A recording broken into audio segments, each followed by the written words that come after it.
hearty breaths.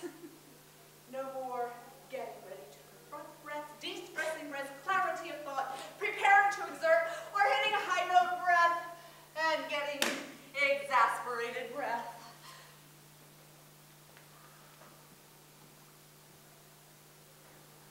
Not even the spiritual breaths. Yoga, nasal breaths, good, bad, shallow breaths, belly breaths, back breaths.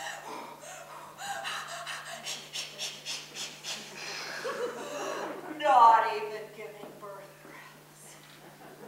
I want no more breathing advice. I will take no more deep breaths. I hereby refuse to take anyone else's air. Well, first of all, it's toxic. And who wants a lung full of stuff you can practically see? It's so foul. Second of all, I just don't buy from the take a deep breath peddlers selling greed in the guise of good health. Anyone with half a brain can see the air is everywhere. No need to take it like it was some commodity about to run out.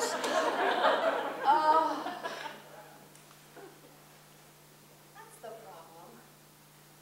We are all gasping for air. On a steady diet of shortness of breath, we are the society of anxiety in the tradition of, I don't have enough air, so quick, let me have yours, or the civilization of, we've already mined the oxygen out of this stuff, so let's use theirs.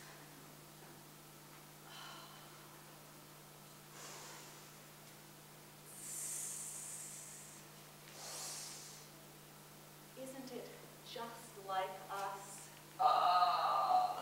So not knowing that we sit in eternity all the time while we grasp for it in all the unperceived actions of our own bodies, the unperceived actions of our thoughts, our hearts, our hands. Stop breathing and be breathed.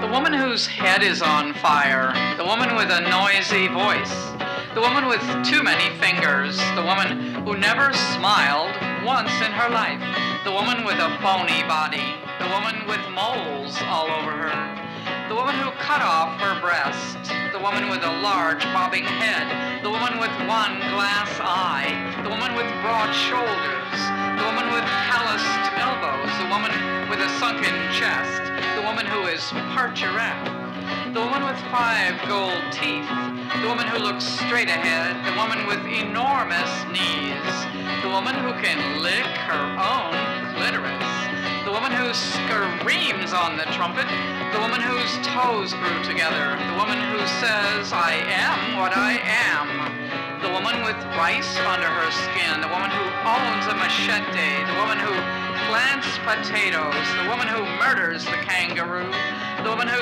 stuffs clothing into a sack, the woman who makes a great racket, the woman who fixes machines, the woman whose chin is sticking out, the woman who says, I will be, the woman who carries laundry on her head, the woman who is part horse, the woman who asks so many questions, the woman who cuts somebody's throat, the woman who gathers peaches, the woman who carries jars on her head, the woman who howls,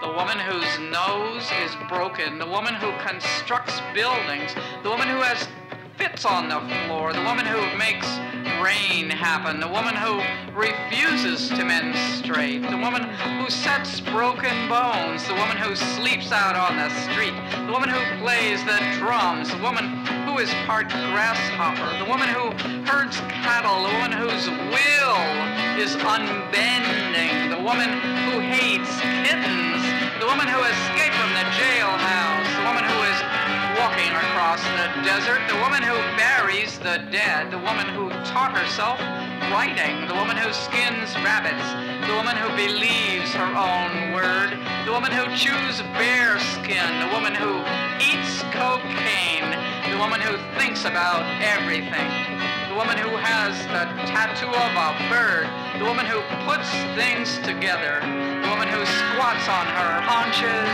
the woman whose children are all different colors, singing, I am the will of the woman,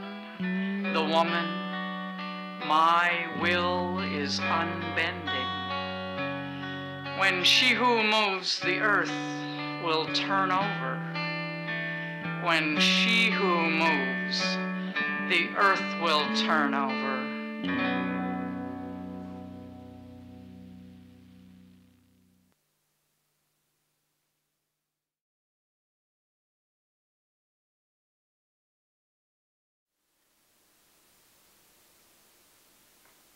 Kudos to the people of Ecuador who have granted constitutional rights to rivers, trees, air. While the North sells free market fantasy, the South manifests indigenous mind. This is an evening dedicated to the art of death. Thank you, Ecuador, for catching us in our descent, which began when the paradise myth penetrated the matriarchy with its promise of men's dominion over nature and immortality through progeny. Thanks to Ecuador, the trees have a right to impale the air. The air has a right to international airspace. The rivers, bearing away the sediments of humanity, have a right to a no-cost colonoscopy and a cleanse, dedicated to the art of death.